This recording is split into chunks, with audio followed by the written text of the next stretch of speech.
as we seek to improve the country, the people, socially and economically, we believe that education will be the key driving force to the attainment of all our goals and objectives. And we thought it so fitting that we have postponed the cabinet meeting today to be here, and we will meet later. So I want to say to you that this is extremely important to us as a new government, and we see many parallels between what you're doing here today and what we have to do as a new government over the next few years. But let me say, in moving on, that education will be the driving force for the development of the economy. In fact, I must say to you that I'm very much impressed with what we see here today. And I would not need to make mention of the quality of the infrastructure which we see before us, because I believe all of you will get a chance to see, and those of you who have been involved in its construction can testify to the quality of the edifice which we have here before us today. But when I got into my office on Monday morning, just a few hours after I had been mandated to take responsibility for the subject of information, I received a letter from Father Bernard inviting me to make brief remarks.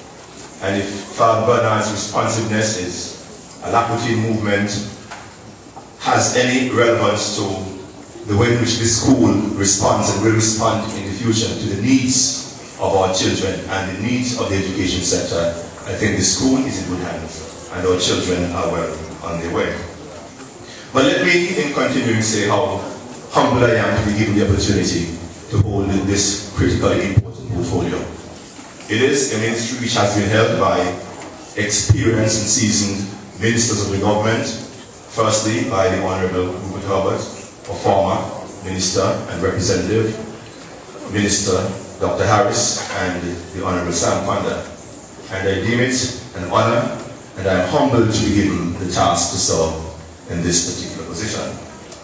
You can expect me, members of the staff, students, parents, leaders of the school, to be responsive, to be accessible, to assist you in any way I can as the minister with responsibility for education.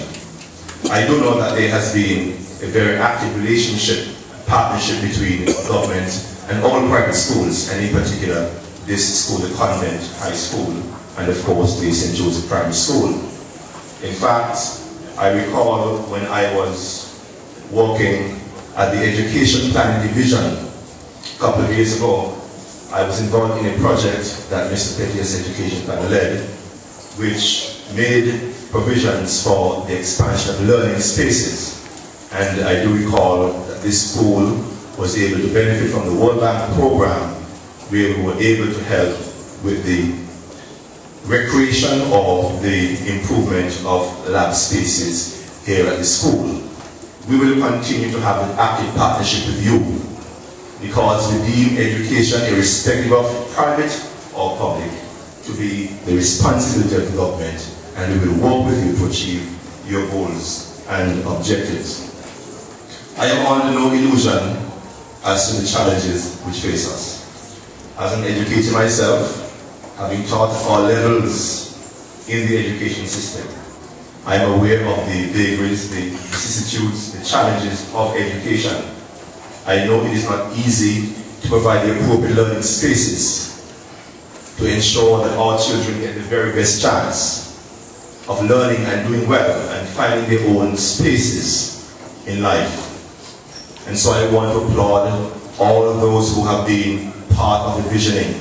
I want to applaud all those who have been part of the planning, and I want to applaud those who have been instrumental in giving material and non-material support in ensuring or to ensure that we have this beautiful structure that is fit for our students' learning.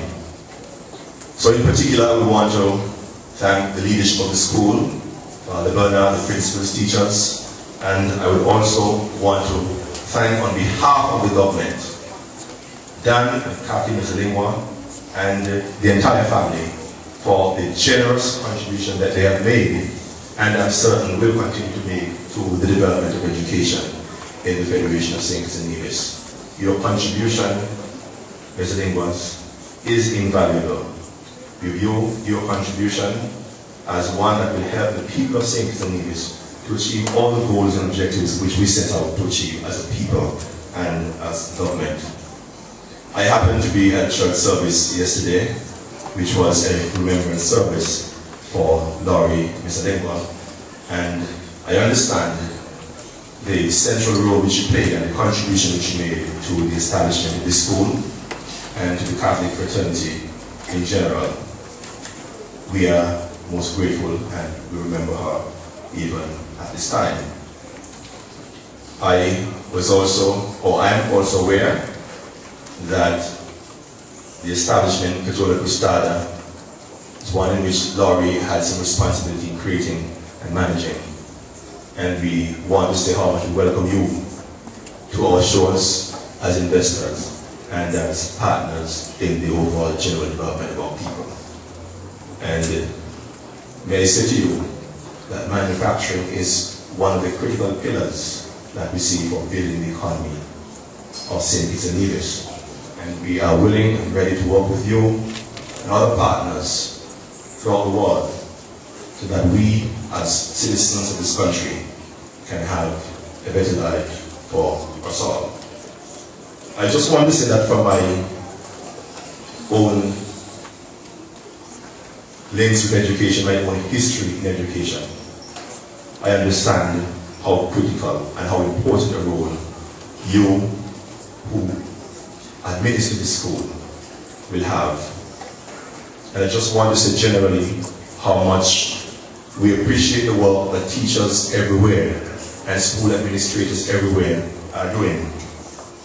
But I would want to encapsulate my specific thought as I close my presentation to say that we are building a new nation, we are building an economy, but we depend on your assistance as we do so. We are well aware that an educated citizenry means empowerment of individuals whose collective knowledge, skills, talents, expertise, competences converge to create a sound economy, a progressive society, and a stable nation state. More than any other thing, education is the vehicle that drives people from dependence and backwardness to strength and prosperity. I believe that we all believe this. And I believe that teachers of the school, members of civil society, all will rally around this school, will rally around the education system to ensure that we are able to provide the highest quality education possible for our people. With those few words, I want to thank you very much for sharing my time.